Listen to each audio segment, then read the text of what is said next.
I've had them over, I must say 50 years, but my mother had them before that, so I can't tell you. Possibly came over after World War II. Oh, yeah. Okay, so that's what I'm thinking. It's part of the export trade, and that servicemen were forced to buy things to bring home for the wives and moms. Yeah, you're right. There you go. You got a couple of them right there. Mom's got those. Vases, because value. Let me think. How much would you value? Is a vase more valuable than a vase? No. No. They're vases. Okay, probably $25 to $30 each, or 70, 60, 70 for the pair. Okay. And Tonka. Oh, yeah, that's my hydraulic truck, my children. It still works. Oh, yeah? You're going to hurt somebody. No. There you go. My children played it. My children are over, well, my son's over 50 now, so they've had it. Yep, this is the 1970s, early 1970s. The way you can tell with Tonkas, the time period is the tires. Oh. These are hollow plastic tires. So if you're ever out garage sailing and you see a Tonka truck with hollow plastic tires, it's going to be late 60s, early 70s. And then if it has hollow plastic tires and it's only one-sided, they're not even completely tired, they would be from the 80s as they got cheaper and cheaper making them. They still made of metal, but they made the plastic parts cheaper and cheaper. So the solid rubber tires of the 1950s are the ones everyone's looking for. They even had glass headlights on them. But the plastic is not broken yet. And this is a great thing for passing down to grandchildren. Exactly. Because you can say, a parent can say, I played with this, and it gave me great joy and fun. And then when the child grows up, he'll be able, it's going to still be there. You can drop this off a building and possibly not hurt it. Value-wise, in that condition, it's probably $15 or $20. Okay. Okay? Absolutely. Well, thank you so much. I'm just going to put these back over here. All right. Let's grab this sucker. Whose is this? Let's come up and get the rest of your stuff. The only thing you brought, isn't that fabulous? Did you guys get to look at this? Oh, now I own it. I know. Hi, what's your name? Rachel. Aloha, Rachel. Everybody say aloha to Rachel. Excellent. So when you look at this, everybody looks at this, they go, what is that? Is that a clock? Is that something useful? Is it functional? Is it something? And it's got a cord, so it's not a computer, and it's, what do these kids know these days? What do you think it is? Well, it is a lamp. I would say a night lamp, because you plant and you open it up and you see the carpenter in it. Yep, the little tinker inside. And the light makes the windows glow red and green. Really fabulous little cast iron piece. Do you have any idea when it was made? I have no idea. It was going to be thrown out when my husband was cleaning out his cellar of the place where he worked. And he says, oh, that's too nice. I'm going to take it home. I've cherished it since then. And then we had it for at least 40 years. Got it free. Got it free. That's even better. So this is a perfect piece to describe cast iron and fine craftsmanship in decorative arts. This is probably from the 1920s, maybe even as late as the 30s. Looking at the cord, that's a 1930s cord at the latest. It's not cloth, or it would have been earlier, but these were made earlier. The sculpt is fabulous on this. I would say on a decorative value, it's got one value, but on a collectible value, it's a very desirable piece for somebody's home. I would say that in a retail environment or an auction, it would be probably priced at $225 to $250. And you got it for how much? $0. A winner! Thank you so much. Be careful. I have to leave. Okay, she's allowed to leave. We're not going to be mad. All right, let's get another item. Let's see what we got. This was the person who had to go early? Okay, oops, now I own it. Okay, who's this? Cute little things? Come on up here. We like cute and we like little.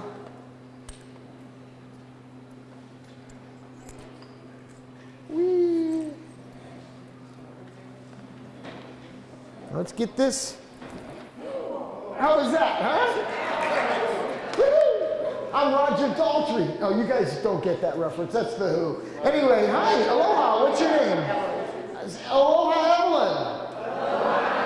It's not an AA meeting, but it's almost like one because we're all hoarders. These 3 are mine, that's not mine. That's not yours? All right. Okay, well, she's allowed to come up by herself? You sure? Okay. Why don't you tell me what you brought? What is this? Great, great, great family pictures, the tintypes. And I love the case. Yep. And the interesting thing about these is we find lots of these pictures. Lots and lots. We call them instant relatives. You know, end up in somebody's drawer or basement or attic and, hey, who's that? Well, that's my great, great, great, I don't know. We make it up, right? But this is really your relatives, right? All right. So this is from about 1860. Wouldn't you say? I have no idea. Well, they're your relatives. I don't know your relatives. Great, great. Ah, great, great, great. Oh, great. All right, so when you look at these type of pictures, this is the way people live. This is their real life. This is like not a fancy, you know, dress up, go to meeting. They're just serious people. They worked hard life. But unfortunately, the only value to this is to you emotionally. In the photograph business of buying and selling tintypes and daguerreotypes and all that stuff. It's about what they're holding, or if they're a serviceman, if he was in uniform, or if he was in his work clothes, anything that distinguished him as more than just another human being, it would add great value. But as it is, and in the Birch case, it's like, I would say, it's wood. And is it carved? Yeah. Now sometimes did you ever look behind to see if there are pictures behind it? No. Okay, well I'm not going to open it up right now, but sometimes they would hide things behind these pictures. Yeah, you know, there are some banknotes and stamps from that time period worth $1 million. And I maybe later will help you investigate. All right. But no, value-wise, probably $75 retail value. Tell me about your little nipper jug there. It's just another thing inherited in the family, and it's been around forever, and I'm not particularly fond of it, but my mother liked it. Well, then I'll take it. Thank you. From what I can see, and it may shock you. Did you read what it says on the bottom? No, it's initials. It's a whole bunch of stuff. There's little initials right there, APL. There are some numbers there. There's a little beehive-y thing there. And then there's a word that says Rookwood. R-O-O-K-W-O-O-D. Rookwood is one of the most important art pottery companies of the 20th century in Zanesville, Ohio, because of the clay. You see that clay? You see that clay? Zanesville, Ohio became extremely popular at that time of in 1900 to 1930, producing the best, the finest art pottery. This is called standard glaze. It's got a glossy glaze on it. You see that? And it has a painting. It's got birds and plants and a kind of an oriental look. And you see the gold? There's little gold flecks in there. That's gold. And what's important is, and I have to look up the artist's name, but it's artist signed. So in our world, smaller is better. So a big rookwood about this big, in that type of thing would be $8,000 to $10,000. Smaller is better. I'm going to guess, just off the top of my head, in the right auction, this would sell for $5,000 to $6,000.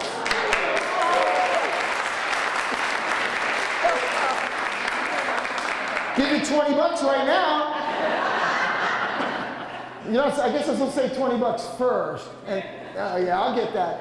Insure this for $8,000 to $10,000. And again, if you don't want it, this is the type of thing in the right auction you'd be blown away. And now the most expensive item. No, just kidding. You didn't like it?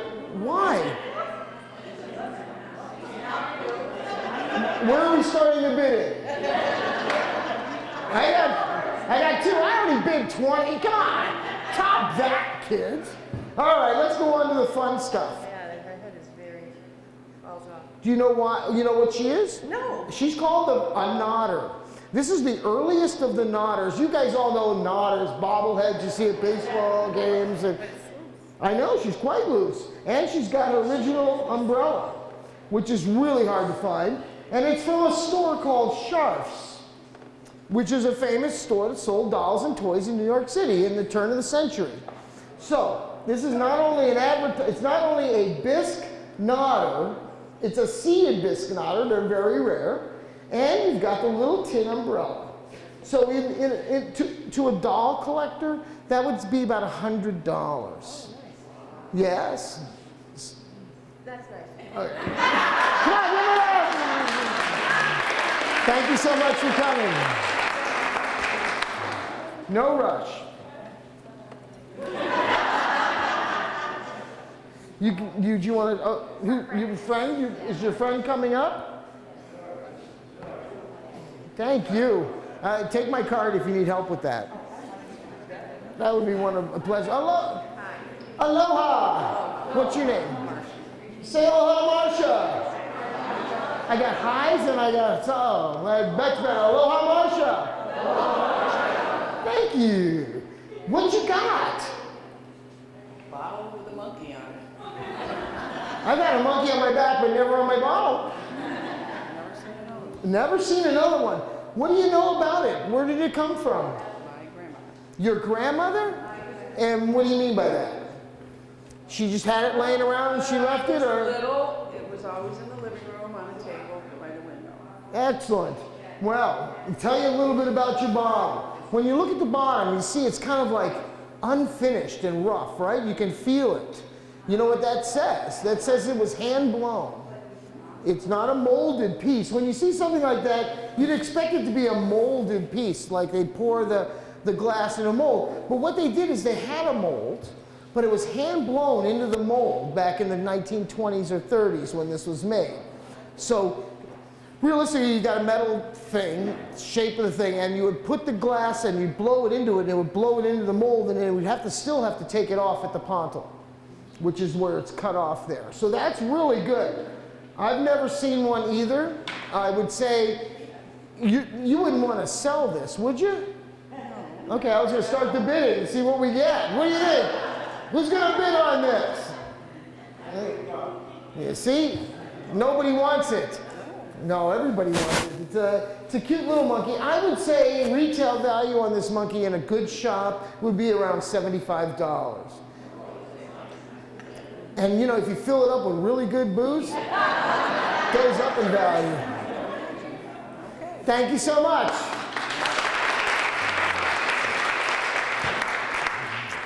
Okay, let's go on to a different subject here. We've had a little bit of breakables. Who owns these things? Aloha, what's your name? Dan? I don't want to have to prompt you every time you're supposed to be on this. Let's hear it, yeah. So now you brought more things? Well, What is this? This was just the documentation that went along with these things. All right, why don't you- I've got a lot of pictures. You guys saw this. I hope you came up front.